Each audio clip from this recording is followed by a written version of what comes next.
함께 나눌 하나님 말씀 사도행전 1장입니다. 사도행전 1장 12절부터 14절까지 말씀 우리 찾으셔서 함께 읽고 우리 말씀 나누겠습니다.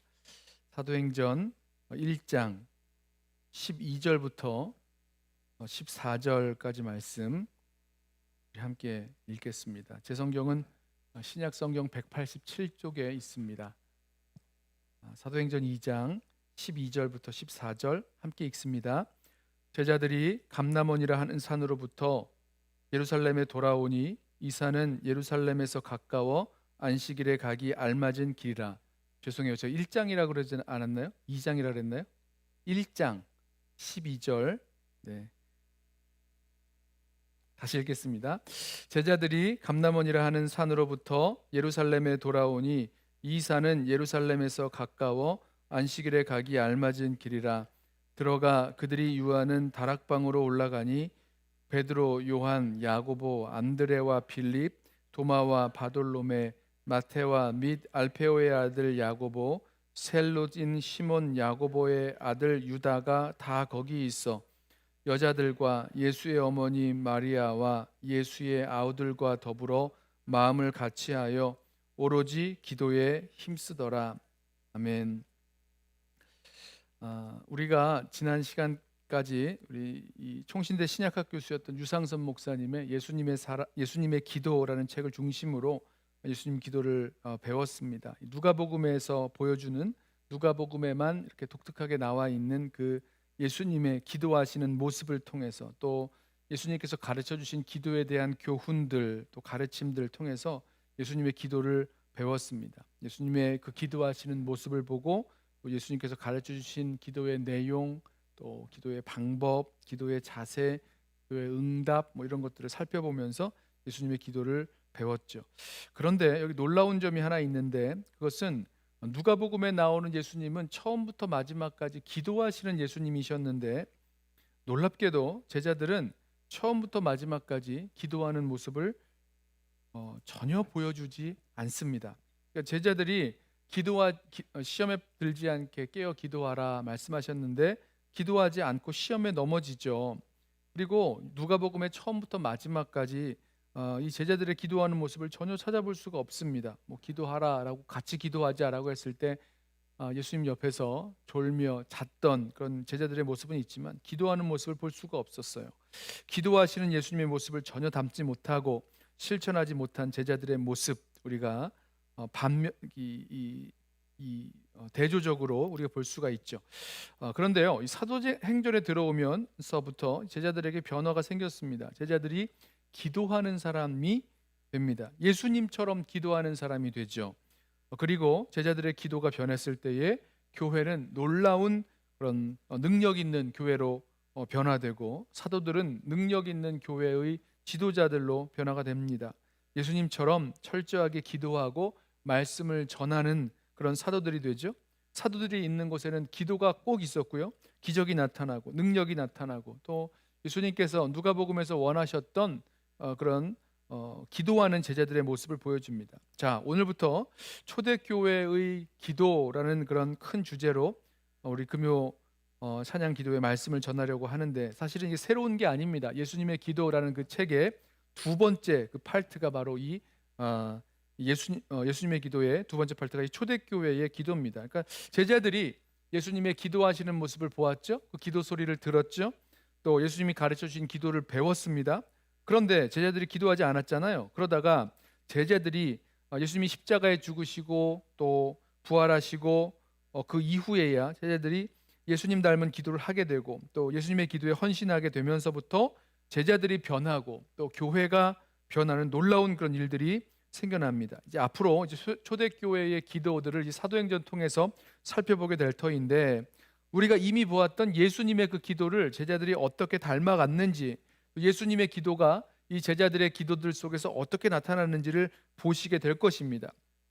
자, 그러면 먼저 오늘 사도행전 1장에 나오는 제자들이 처음으로 기도하던 그 자리로 한번 같이 가보시겠습니다.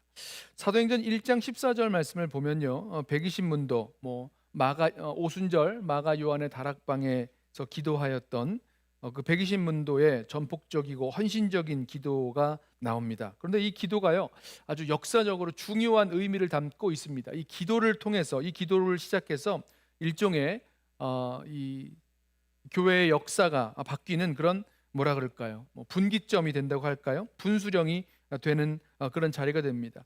자, 그 자리가 어떤 자리였느냐? 신약 성경에 처음으로 등장하는 제자들의 합심 기도하는 자리였다라는 것입니다.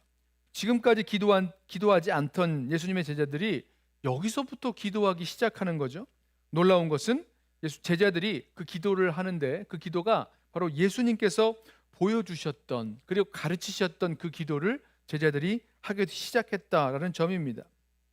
자, 오늘 말씀을 보면 예수님의 제자들이 지금 감람산에서 승천하시는 주님을 전송하고 예루살렘에 있는 이 마가 요한의 다락방으로 모였습니다. 이곳은 그들이 머물고 있는 장소였다라고 말하고 있는데, 예수님의 11 제자들을 비롯해서 예수님의 전도 여행을 따라다니며 섬겼던 여자들과 그의 어머니와 형제들, 예수님의 형제들이 다 함께 모였습니다.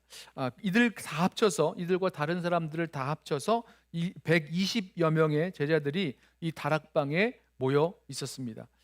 이 다락방이라 그러면 우리가 흔히 생각하는 그 한국의 다락방이 결코 아니죠. 한국의 다락방은 너무 작아서 몇 사람 들어가지 못하고 천장도 굉장히 낮아서 그 안에 서기도 어려운데, 예수님 당시에 그 유대인들의 집, 그리고 그 다락방은 오늘날로 말하면 집의 어떤 이 큰 거실에 해당하는 자리입니다. 다락방 그러면 이제 맨 위층, 이제 그 사각형으로 생겨 있는 그 유대인들의 그 집을 생각해 보세요. 다락방 맨 위층이라서 지나가는 사람들이 이렇게 뭐 간섭하거나 기웃거릴 수 없고 거리의 시끄러운 소리도 차단된 공간입니다. 그래서 다락방은 주로 모임의 장소나 뭐 공부 아니면 뭐 기도하는 곳, 뭐 이런 곳으로 사용되었죠. 또 필요한 사람들에게 빌려주기도 했었습니다. 자, 저자가 이 집의 주인이 누구인지는 분명하게 밝히지 않죠. 그냥 13절에서 그들이 유하는, 그러니까 그들이 머물고 있었던 집의 다락방이라고 밝힙니다. 이렇게 말할 수 있는 이유는요, 제자들에게 이 다락방이 아주 잘 알려진 장소인 것을 전제로 하고 있죠. 이 학자들은요, 이 다락방이 예수님께서 이 제자들과 함께 유월절 만찬을, 마지막 만찬을 나누었던 장소가 이 다락방이라고 설명하기도 하고, 또 예수님께서 십자가에 처형되신 후에 부활하셔서 숨어있는 제자들을 찾아가셨던 장소 만나시잖아요. 그 부활하신 예수님께서 제자들을 만났던, 제자들에게 나타나셨던 그 장소라고 합니다. 아마도 본문에 언급된 여자들 가운데 한 사람의 집이 아닌가 생각되는데, 나중에 마가 요한의 어머니 그 마리아의 집이 회집 장소, 이 예루살렘 교회의 그런 기도하는 장소로 언급된 것을 볼 때에 이곳은 마리아의 집일 가능성, 그러니까 마가 요한의 어머니 마리아의 집일 가능성이 많습니다. 자, 뭐 집주인이 누구인지 이게 중요한 게 아니죠. 그것보다 더 중요한 것은 무엇입니까? 120명의 예수님의 제자들이 이 다락방에 모여서 마음을 같이 해서 전폭적인 기도를 시작했다라는 것입니다. 자, 여기서 주목할 사실이 있는데요. 그것이 예수님의 그 11 제자에 의해서 이 기도회가 주도되었다, 기도회가 이끌어져 갔다라는 사실입니다. 원래 이제 헬라어 본문을 보면요, 14절에 보면 이 사람들 모두라는 그런 주어가 나오는데요. 오늘 우리 한글 성경에는 그 부분이 좀 생략되어 있는 거 보이죠. 그 앞에 13절에 그 11명의 제자들이 큰 문장 속에서 주어로 등장하기 때문입니다. 근데 아무튼 이 헬라어 성경에는요, 이 사람들 모두가 주어로 나오는데, 이 사람들이 누구냐면 13절에 열거된 그 11명의 제자들을 가리킵니다. 이 11 제자들이요, 지난 3년간 예수님께서 기도하는 것을 이들이 본 사람들이죠. 또 그의 예수님의 기도의 그 소리를 들은 사람들, 그리고 예수님께서 가르쳐 주신 기도의 그 교훈을 배운 사람들입니다. 자, 이 11 제자가 합심 기도회의 주축이 돼서 초대교회의 기도 운동의 주역이 됩니다. 그리고 이들 11 제자들 중에서 가장 주도적인 역할을 한 사람은 바로 베드로라고 볼 수 있습니다. 베드로는 뭐 언제나 그랬듯이 제자들의 그 명단 맨 앞에 나오죠. 그리고 이 기도회 중에 설교를 한 사람이 이 베드로였습니다. 자, 이런 사실을 보면 이 베드로가 기도회를 주관하고 이끌었음을 보게 됩니다. 베드로의 인도에 따라서 120명의 제자들이 마음을 같이하여 전폭적인 기도에 힘쓰게 되었습니다. 자, 이러한 합심 기도는 예루살렘을 떠나지 말고 약속하신 그 성령이 임할 때까지 기다리라는 주님의 그 당부에 대한 순종의 모습이죠. 누가복음 24장 49절에 예수님께서 제자들에게 이렇게 말씀하셨어요. 볼지어다 내가 내 아버지께서 약속하신 것을 너희에게 보내리니 너희는 위로부터 능력으로 입혀질 때까지 이 성에 머물라 하시니라. 예수님께서 아버지께서 약속하신 것을 보내주시겠다, 기다리라 말씀하셨죠. 사도행전 1장 4절과 5절도 마찬가지입니다. 사도와 함께 모이사 그들에게 분부하여 이르시되, 예수님이 마지막 승천하실 때 그 분부예요. 예루살렘을 떠나지 말고 내게서 들은 바 아버지께서 약속하신 것을 기다리라. 요한은 물로 세례를 베풀었으나 너희는 몇 날이 못되어 성령으로 세례를 받으리라 말씀하셨어요. 기다리라는 겁니다. 아버지께서 약속하신 그 성령을 기다리라라고 말씀하셨어요. 그리고 1장 8절에서 말씀하시죠. 오직 성령이 너희에게 임하시면 너희가 권능을 받고 예루살렘과 온 유다와 사마리아와 땅끝까지 이르러 내 증인이 되리라 말씀을 하셨습니다. 자, 이 약속의 말씀을 듣고 이 감람산에서 돌아온 제자들이 마가 요한의 다락방에 모여서 이 약속하신 성령을 기다리고 있었죠. 자, 이들이 기다릴 때에, 이 약속하신 성령을 기다릴 때에 수동적으로 기다리지 않았습니다. 늘 그래요. 우리 기도라는 것이 그렇습니다. 하나님의 뜻을 분별하고 하나님의 뜻이 분명해지면 그 하나님의 뜻이 우리들 가운데 이루어질 수 있도록 주님께서는 기도하기를 원하시죠.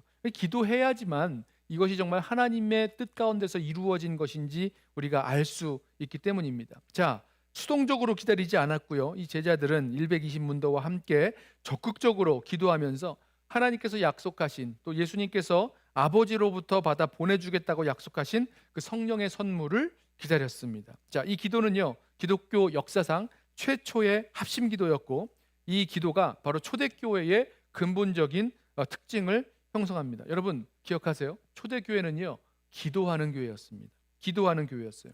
오늘 본문에 나오는 제자들이 이 약속하신 성령을 기다리면서 합심하여 기도했는데, 이게 교회의 중요한, 초대교회의 중요한 특징을 이룹니다. 제가 다시 설명하겠지만 우선 여기서 확실하게 기억하시죠. 이 합심기도, 이 초대교회는 기도하는 공동체였고요, 이 합심기도는 교회의 아주 중요한 특징이 됩니다. 여러분, 이 기도하는 교회라는 것, 이게 초대교회만의 특징이 될 수가 없죠. 가고 오는 세대, 그리고 현재의 우리 모든 교회, 우리 달라스 연합교회가 갖고 있어야 할 특징이 있다면 바로 기도하는 공동체여야 된다는 겁니다. 자, 이것을 좀 설명을 하기 위해서요, 먼저 14절에 나오는 오로지 기도에 힘쓰다, 오로지 기도에 힘쓰더라 할 때 그 오로지 무엇에 힘쓰다라는 그 뜻의 동사에 좀 주목해 보려고 합니다. 프로스카르테레오라는 단어인데요, 이 동사인데요, 이 동사가 신약 성경에 10번 나옵니다. 4번을 제외하고는 다 기도에 관련해서 나와요. 기도에 관련해서 나오는데 사도행전에 4번, 그리고 바울 서신에 2번 나옵니다.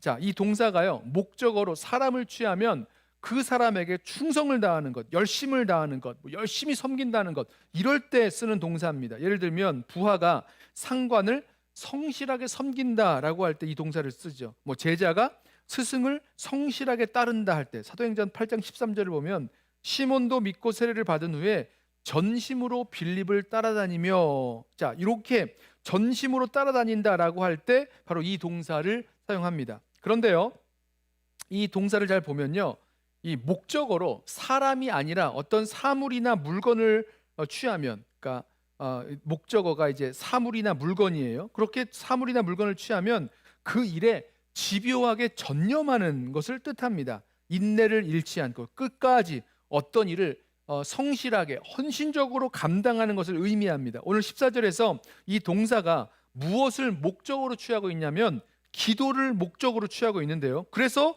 이렇게 오로지 기도에 힘쓰더라, 이렇게 번역이 되는 겁니다. 이런 의미가 이제 반영이 되는 거죠. 기도를 하는데 어떻게 기도를 하느냐?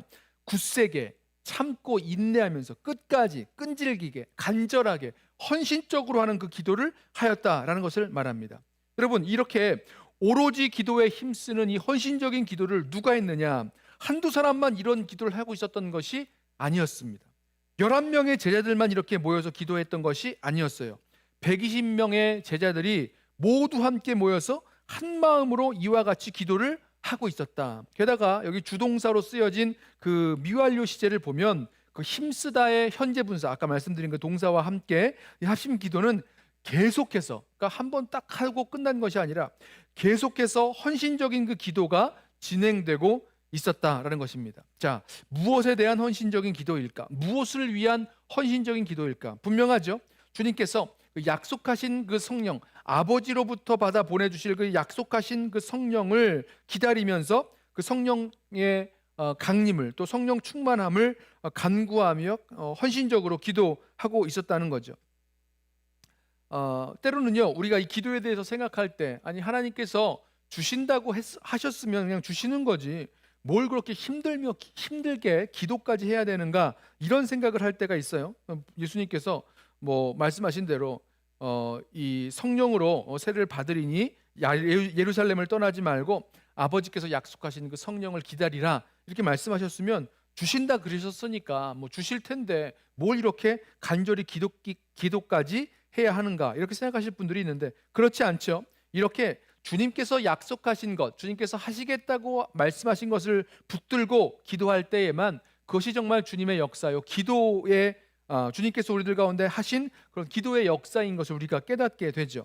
자, 이 제자들이 보여주었던 합심 기도는요, 사실 유대교의 입장에서 볼 때는 아주 획기적인, 그리고 전례가 없는 그런 기도의 모습이었습니다. 일반적으로 유대인들은요, 습관적으로 정해진 시간에만 기도를 했습니다. 그 당시에 유대인들이 기도로 사용하는 그런 기도문 같은 게 있었습니다. 표준 기도문 이런 게 있었는데, 시간에 따라서 습관적으로 기도를 하는 거죠. 뭐 거기에 그 기도에는 회개, 뭐 용서, 또 선택에 대한 감사, 구원의 소망, 이제 마지막 그 종말론적인 그런 구원의 소망, 이런 것들이 핵심 내용으로 담겨 있는데, 유대인들이 기도할 때는 정형화된 그 기도문을 외워서 습관적으로 기도했기 때문에 유대인들의 기도에는 그런 간절함, 또 인내, 강청, 이런 것들이 매우 부족한 모습입니다. 그런데 이 예수님의 11 제자와 이 120문도가 제자들이 마가 요한의 다락방에 모여서 약속하신 그 성령을 기다리며 오로지 기도에 힘쓰며 간절히 합심해 기도했다는 것, 이거는요 너무나 놀라운 사실이죠. 그동안 제자들이 기도했던 그런 모습, 아마 이 제자들도 이 시간에 맞춰서 그렇게 습관적으로 기도를 했었을 거예요. 그런데 이렇게 오로지 기도에 힘쓰면서 합심하여 기도했다는 것, 이 제자들이 이런 기도를 했다는 것은 예수님께서 제자들에게 가르쳐 주셨던 그 기도를 드디어 제자들이 실천하기 시작했다라는 것입니다. 이게 굉장히 중요하죠. 예수님께서 가르쳐 주시고 명령하셨던 그 기도, 어떤 기도였습니까? 간절한 기도였죠. 인내하는 기도였죠. 강청하는 기도, 항상 하는 그런 기도인 것을 우리가 살펴보았는데, 바로 이 14절에 오로지 기도에 힘쓰더라, 이게 반복적으로 계속적인 그런 모습입니다. 오로지 기도에 힘쓰고 있었다는 이런 기도의 모습을 보면 예수님께서 가르쳐 주신 그 기도를 드디어 제자들이 시작했다라는 것입니다. 자, 여기서 우리가 한번 우리 삶 속에서 예수님의 기도를 좀 적용할 수 있기를 원합니다. 여러분, 저와 여러분들이요, 예수님의 기도를 배웠습니다. 예수님이 어떤 기도를 가르쳐 주셨고 어떻게 기도하셨는지 그 기도의 모습을 보았습니다. 그런데 우리 여기서 물어야 될 것이 있는데, 정말로 우리가 예수님의 그 기도를 본 대로, 예수님의 기도를 들은 대로, 예수님께서 가르쳐 주신 그 기도를 배운 대로 정말로 기도하고 있는가? 그렇게 기도하고 있는가? 아니면 우리의 기도가 그냥 그렇게 예수님의 기도는 이런 거구나라고 알고 끝나 있는가? 우리 한번 저와 여러분에게 한번 물어보시죠. 여러분, 우리 기도해야 되는데요, 예수님처럼, 또 예수님이 가르쳐 주신 대로, 또 예수님이 기도하셨던 대로 이렇게 기도할 수 있는 저와 여러분, 또 우리 달라스 연합교회 공동체 되기를 원합니다. 간절한 기도, 인내하는 기도, 강청하는 기도, 항상 기도에 힘쓰는 그런 기도, 기도가 모든 삶에 있어서 우선순위에 있었던 그런 기도, 바로 그렇게 기도하며 나아갈 때에 정말로 주님께서 경험하신, 또 주님께서 보여주신 놀라운 하늘의 역사가 우리에게도 이루어질 것입니다. 기도하셨을 때에 하늘 문이 열리고 성령의 충만함을 받게 되고 하나님의 말씀을 듣게 되었던 그 모습처럼 저와 여러분에게도 예수님의 기도를 따라 나아갈 때에 예수님이 경험하셨던, 예수님 보여주셨던 그런 놀라운 역사들이 우리 삶 속에서 또 일어나게 될 줄로 믿습니다. 자, 이 본문에서 이미 말씀을 드렸지만 제자들이 힘써 전폭적으로 했던 그 기도는요, 그냥 일반적인 의미에서 유대인들이 했던 그런 막연한 의미의 기도가 아닙니다. 여기 보면 이 정관사가 붙어 있어서 이 기도가 제자들이 했던 기도가 바로 그 기도였다 이렇게 말하고 있는 건데 그 기도가 대체 무슨 기도일까요? 누가복음에 언급되어 있었던 예수님의 기도, 바로 그 기도 교훈, 가르쳐 주셨던 그 기도 교훈, 이걸 가르쳐 주시는 그것을 말하는 거죠. 결국 예수님의 11 제자들과 초대교회는요, 예수님께서 보여주시고 가르쳐 주신 그 기도를 하기 시작했다는 겁니다. 저자는요, 이 동사를 사용해서 예수님께서 제자들에게 가르쳐 주신 그 기도를 바로 지금 하고 있다, 시작했다라는 것을 설명하고 있는 거죠. 오로지 기도에 힘쓰더라, 기도에 전념했다라는 것. 우리 예수님의 기도에서 배웠던 대로 누가복음 11장에 언급된 그 간청하는 그 기도 기억하시죠? 18장에 언급된 끈질긴 기도, 밤낮 구하는 그런 끈질긴 기도의 모습을 반영하는 것으로 이해할 수 있습니다. 자, 그런데 우리 여기서 한 가지 더 말씀드릴 거는요, 이 기도의 모습이 일시적인 현상이 아니라 나중에 예루살렘 교회의 기도 생활의 특성이 된다라는 겁니다. 다시 말씀드리면 이날 이제 예수님께서 약속하신 성령이 오시기까지 그때만 이런 기도를 했던 것이 아니라 이제 성령이 임하시고 교회가 탄생했을 때에 예루살렘 교회의 기도 생활의 특성이 바로 이와 똑같은 모습이에요. 우리 오늘 뭐라고 나와 있었죠? 오로지 기도에 힘쓰더라라 그랬는데 사도행전 2장 42절을 보면 이렇게 말씀하고 있어요. 그들이 사도의 가르침을 받아 서로 교제하고 떡을 떼며 오로지 기도하기를 힘쓰니라. 똑같은 단어, 똑같은 그런 모습을 보여주고 있는 것입니다. 또 있어요. 사도행전 6장 4절에서도 이렇게 말씀합니다. 우리는 오로지 기도하는 일과 말씀 사역에 힘쓰리라. 그러니까 교회 공동체의 지도자들인 이 사도들이 오로지 기도하는 일과 말씀 사역에 힘쓰겠다라고 말하고 있는데요. 그리고 교회 공동체 또한 오로지 기도하기를 힘썼다라고 이야기하고 있다는 겁니다. 교회가 시작했을 때, 교회가 탄생했을 때 이런 기도의 모습을 보여줬고요. 교회 공동체에 문제가 생겼을 때 누굽니까? 헬라파 유대인들이 자신들의 그 과부들이 매일의 구제에서 제외되는 것을 보았을 때 문제가 생기잖아요. 그랬을 때에 사도들이 예수님처럼 먼저 기도했던 그 모습들 똑같이 어떤 기도를 보여주고 있는 겁니까? 오로지 기도하기를 힘쓰더라. 예수님께서 하셨던 그 기도의 모습을 그들이 그대로 받고 있다는 거죠. 자, 오로지 기도하기를 힘쓰더라. 이 기도의 모습은요, 예루살렘 교회만이 아니라 다른 초대교회들에게도 기도의 모습, 기도의 표준이 됩니다. 사도 바울이 여러 교회의 성도들에게 편지하면서 기도를 권면할 때마다 쓰고 있는 동사가 바로 이 똑같은 동사, 같은 동사예요. 오로지 기도에 힘쓰더라. 그 동사를 가지고 기도에 힘쓰십시오, 기도에 항상 힘쓰십시오, 이렇게 권면합니다. 바울이 로마 교회에 편지하면서도 기도를 권면할 때 이렇게 권면하죠. 로마서 12장 12절에 소망 중에 즐거워하며 환난 중에 참으며 기도에 항상 힘쓰며. 우리말 성경은 조금 번역이 달라 보이지만 같은 동사를 쓰고 있는 거예요. 오로지 기도하기를 힘썼다라고 하고 있는 같은 동사를 사용해서 권면하고 있습니다. 골로새 교회에 편지하면서도 같은 권면을 하죠. 골로새서 4장 2절에 기도를 항상 힘써라 권면하죠. 같은 권면입니다. 같은 동사를 사용해요. 바울이 에베소 교회에 편지하면서도 기도를 권면할 때 에베소서 6장 18절 모든 기도와 간구로 하되 무시로 성령 안에서 기도하고 이를 위하여 깨어 구하기를 항상 힘쓰며. 자, 같은 동사를 사용하고 있는 겁니다. 드리는 말씀이 이거예요. 120문도가 약속하신 성령을 기다리면서 오로지 기도에 힘썼던 그 기도가 예수님의 기도를 닮은 기도이고, 그 기도가 예루살렘 교회의 기도이고, 그 기도가 모든 초대교회들의 기도이고, 그리고 그 기도가 저와 여러분의 기도가 되어야 된다는 겁니다. 달라스 연합교회의 기도의 표본이 되어야 될 것입니다. 어떤 기도요? 오로지 기도하기를 힘쓰니라. 자, 예루살렘 교회의 120문도의 기도가 철저하게 예수님의 기도를 본받은 기도였다라는 것을 세 가지 면에서 확인을 해보려고 하는데, 첫 번째는 그들이 가룟 유다의 빈자리를 채우기 위해서 두 후보자를 천구하고 기도했다는 사실입니다. 자, 이게 예수님께서 산에서 밤새도록 기도하신 후에 12제자를 선택하셨던 것 기억하시죠? 그런데 사도행전 1장 24절을 보면 그들이 이 가룟 유다를 대신해서 마띠아를 세울 때에 기도하고 세웁니다. 1장 24절이에요. 그들이 기도하여 이르되 무사람의 마음을 아시는 주여 이 두 사람 중에 누가 주님께 택하신 바 되어 봉사와 및 사도의 직무를 대신할 자인지를 보이시옵소서.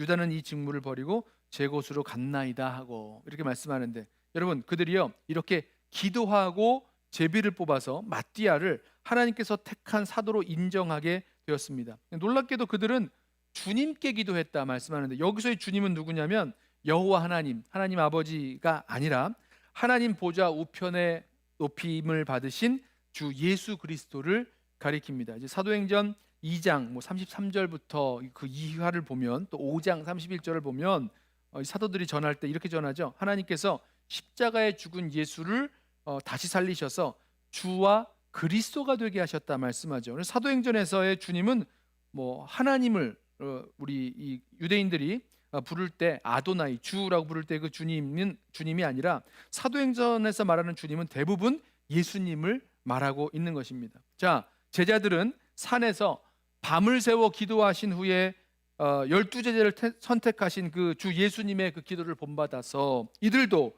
기도한 후에 가룟 유다의 자리를 보충하게 되는 거죠. 무슨 기도입니까? 예수님의 기도를 본받아서 처음으로 높아지신 주님께 기도를 했습니다. 저와 여러분도 여기서 좀 배우고 다시 한번 주님의 기도를 붙들어야 될 것이 있죠. 주님께서 어떤 일을 하실 때마다 기도로 먼저 시작하셨다는 것. 그 기도 가운데 나의 기도가 하나님의 기도가 돼서 하나님의 뜻이 무엇인지 알고 그 일에 순종하게 되었던 그 기도 본받아서 우리의 기도가 하나님의 기도가 되고 또 하나님의 뜻을 이루어 나아가는 그런 충분한 기도의 역사가 저희들 가운데 있기를 원합니다. 자, 두 번째로 제자들의 기도가 예수님의 기도를 본받았다라고 말할 수 있는 이유는요, 바로 이 120문도가 모여서 기도에 힘쓸 때에 그 역사적인 성령 강림의 사건이 있었다라는 것입니다. 여러분 기억하세요? 예수님께서 세례를 받으신 후에 기도하실 때에 어떻게 됐죠? 그때 성령이 비둘기같이 예수님 위에 임하였던 사건 기억하시죠? 누가복음 3장에서 제일 처음 다루었던 그런 본문인데요. 예수님이 강청하는 기도를 하는 자에게 하나님께서 성령을 주시겠다라고 하나님께서 성령을 주실 것이라고 약속까지 하셨습니다. 누가복음 11장 13절에 너희가 악할지라도 좋은 것을 자식에게 줄 줄 알거든 하물며 너희 하늘 아버지께서 구하는 자에게 성령을 주시지 않겠느냐. 구하는 자에게 성령을 주시지 않겠느냐. 여기서 구하는 자는 누굽니까? 기도하는 자죠. 기도하는 자에게, 기도로 하나님께 간구하는 자에게 성령을 주시지 않겠느냐 말씀하셨어요. 그리고 그 약속하신 대로 말씀하셨고 또 승천하시기 전에 약속하신 대로 간절히 기도하는 그 120문도에게 성령을 선물로 주셨습니다. 아버지께서 하늘 아버지께서 그 기도하는 아들에게 성령의 선물을 주셨듯이 기도하는 120문도도 모두가 성령의 선물을 받게 되는 거죠. 성령의 약속대로 성령의 선물을 받게 되는 것입니다. 후에도 보면요, 베드로와 요한이 그 빌립의 그 전도를 통해서 예수 믿은 그 사마리아 사람들에게 가죠. 그리고 사마리아 사람들을 위해서 기도할 때에 그때 성령을 받게 돼요. 여러분 여기서 우리가 기억할 게 있습니다. 모두가 다 성경에 나오면 예수님도 그렇고 제자들도 그렇고 또 제자들이 후에 교회들을 세워 나아갈 때도 그렇고 모두가 다 기도하며 구할 때에 성령의 충만함을 받게 된다는 거예요. 여러분 저와 여러분에게도 마찬가지죠. 우리가 정말 구해야 합니다. 성령 충만을 늘 간구해야 합니다. 우리가 받지 못하는 그 이유는요, 구하지 않기 때문이에요. 성령으로 충만하지 못하는 그 이유가 있다면 우리는 성령의 충만함을 정말로 구하지 못하기 때문일 수 있어요. 구하는 줄 알지만 실제는 구하지 않는 거죠. 실제로 우리가 구하고 있는 것, 더 간절히 구하는 것은요, 돈을 더 구할 수 있어요. 건강을 더 구할 수 있습니다. 힘을 더 구할 수 있습니다. 성취를 더 구할 수 있습니다. 그게 더 필요하다고 느끼고 생각하기 때문인데, 여러분 근데 그렇지 않죠. 우리가 정말로 구하고 더 간절히 구해야 될 것은요, 오직 성령의 충만함입니다. 성령의 충만함이 우리들에게는 매 순간 필요하죠. 그래서 우리는 주님 약속하신 말씀 그대로 구하여야 됩니다. 기도로 성령의 충만함을 간구하고 나아갈 때 그때 약속하신 대로 성령의 충만함을 주실 것이고 그것으로 말미암아 우리의 변화, 교회 공동체의 변화, 또 부흥의 역사가 시작되게 될 줄로 믿습니다. 자, 세 번째로 제자들의 기도가 예수님의 기도를 본받았다라는 것을 알 수 있는 이유가 이 120명의 제자들이 합심해서 기도할 때 그들이 말씀을 통해서 이 유다의 배반, 또 예수님의 죽으심과 십자가의 죽으심을 통해 이미 성취된 하나님의 뜻을 깨닫고 그들이 몸소 성취해야 될 하나님의 뜻이 무엇인지를 알게 되었다. 그러니까 쉽게 말씀드리면 하나님의 뜻을 분별하게 되었다라는 거죠. 그들이 급하게 할 일은 성령 강림의 역사가 있기 전에 유다의 빈자리를 보충하게 해야 된다는 것을 깨닫게 됐다라는 것입니다. 언제요? 기도 가운데 이게 분명해지는 거죠. 하나님께서는요, 사도 베드로를 통해서 이와 같이 깨우치시죠. 이것은 예수님께서 기도하시는 가운데 이 자신이 해야 할 하나님의 뜻과 계획을 분명히 깨닫고 그 뜻에 따라 순종한 것과 같은 맥락입니다. 무슨 말씀인지 기억하세요? 예수님께서 산상철야기도 하실 때에 어떻게 하십니까? 그때 하나님의 뜻, 하나님께서 예수님에게 맡겨주신 그 사명들 분명히 하고 그 길로 나아가시죠. 감난산 겟세마네 동산에서 기도하실 때에 아버지의 뜻이 무엇인지 분명히 붙들고 나아가게 되시죠. 그 같은 일입니다. 자, 가룟 유다가 예수님 배반하고 자살로 이 12제자 중에서 결혼이 생겼어요. 이게 그때 사도의 그 자리를 보충해야 될 것에 대해서 뭐 하나님께서 뭐 이렇게 특별하게 지시하시거나 뭐 이런 것이 나오지는 않습니다만은 이 결혼된 사도직을 보충해야 할 것을 알게 되죠. 어떻게 되는가? 기도하는 가운데, 이 사람들이 함께 기도하는 가운데 성경 말씀을 통해서, 그리고 베드로의 이 성경에 근거한 이 설교를 통해서 하나님의 뜻을 깨닫게 되는 거죠.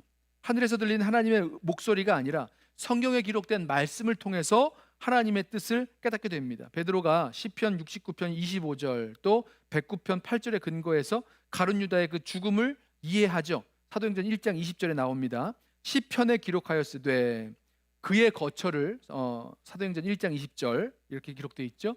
시편에 기록하였으되 그의 거처를 황폐하게 하시며 거기 거하는 자가 없게 하소서 하였고 또 일렀으되 그의 직분을 타인이 취하게 하소서 하였도다. 자, 그래서 이 말씀을 가룟 유다의 죽음으로 인해 결혼된 그 사도직의 보충이 되어야 할 것을 알게 하셨습니다. 베드로가 이 깨달음을 모인 제자들에게 설명했을 때에 그들이 아멘으로 받아들이죠. 무슨 말씀입니까? 하나님의 뜻으로 받아들였다는 거예요. 알았다는 겁니다. 그리고 그 기준에 따라서 그 두 명의 후보를 추천하고 그 두 후보를 놓고 기도한 후에 제비를 뽑았습니다. 이때는 아직 성령이 그들에게 임하시기 전이었기 때문에 구약 성경의 제비 뽑기 방식을 그대로 차용해서 사용을 했는데 이 오순절 성령 강림 이후에는 이 제비 뽑기 방식을 더 이상 교회가 사용하지는 않습니다. 하나님께서 성령을 통해서 하나님의 뜻을 분별하도록 인도하시기 때문이죠. 아무튼 드리려는 말씀은 이겁니다. 사도들의 이 사도들은 기도 가운데 하나님의 뜻을 분별하게 되었다라는 사실이죠. 하나님 말씀을 통해서 하나님 말씀을 붙들고 또 기도 가운데 하나님의 뜻을 분별하는 기도를 할 수 있었다. 이게 바로 예수님의 기도를 닮은 모습이다라고 설명할 수 있습니다. 자, 오늘 말씀을 좀 정리해보고 마치려고 하는데요. 초대교회의 120 문도들의 그 기도는요, 교회의 참된 모습을 형성하는 기도가 되었습니다. 기도가 정말로 이 교회의 모습을 만들게 되었죠. 그리고 우리는 이 기록을 보면서 오늘날의 교회도 오늘날의 교회 그러면 다른 교회가 아니라 바로 우리 교회를 포함하는 오늘날의 모든 교회도 초대교회와 같이 바르게 기도하는 일에 전념해야 할 것입니다. 오로지 기도에 힘쓰더라. 기도를 권면할 때에 우리가 그 권면을 우리가 그대로 받아야 될 것입니다. 예수님의 기도와 예수님 가르쳐주신 그 기도의 교훈을 우리가 받아서 힘을 합쳐서 전폭적이고 헌신적인 그런 기도에 우리 함께 힘쓰면서 나아가기를 원합니다. 특별히 교회의 중직자들은 기도의 본을 보여주면서 기도에 앞장서야 할 것입니다. 그렇게 될 때에 모든 성도들이 함께 그 기도를 본받아 기도하게 될 것입니다. 그리고 교회의 합심 기도는 교회를 향하신 그 하나님의 그 계획과 목적을 분별하고 성취하게 될 것입니다. 또 우리 아까 말씀을 나누었던 것처럼 우리도 성령 충만을 구하면서 또 그 가운데 성령 충만을 통해서 하나님의 계획, 하나님의 뜻, 하나님의 인도하심 100% 확신하게 되고 또 순종하게 될 수 있기를 원합니다. 성령 충만이 아니고는 우리는 결코 하나님의 뜻을 우리 삶 속에서 또 교회 공동체 가운데서 이루어갈 수가 없죠. 하나님의 뜻을 간절히 구하고 또 전적으로 이루어 순종하며 나아갈 수 있는 우리 모든 성도들 되시기를 주님의 이름으로 부탁하며 축원합니다. 자, 우리 함께 성령이여 임하소서 함께 찬양하고 우리 한번 합심해서 기도하시죠.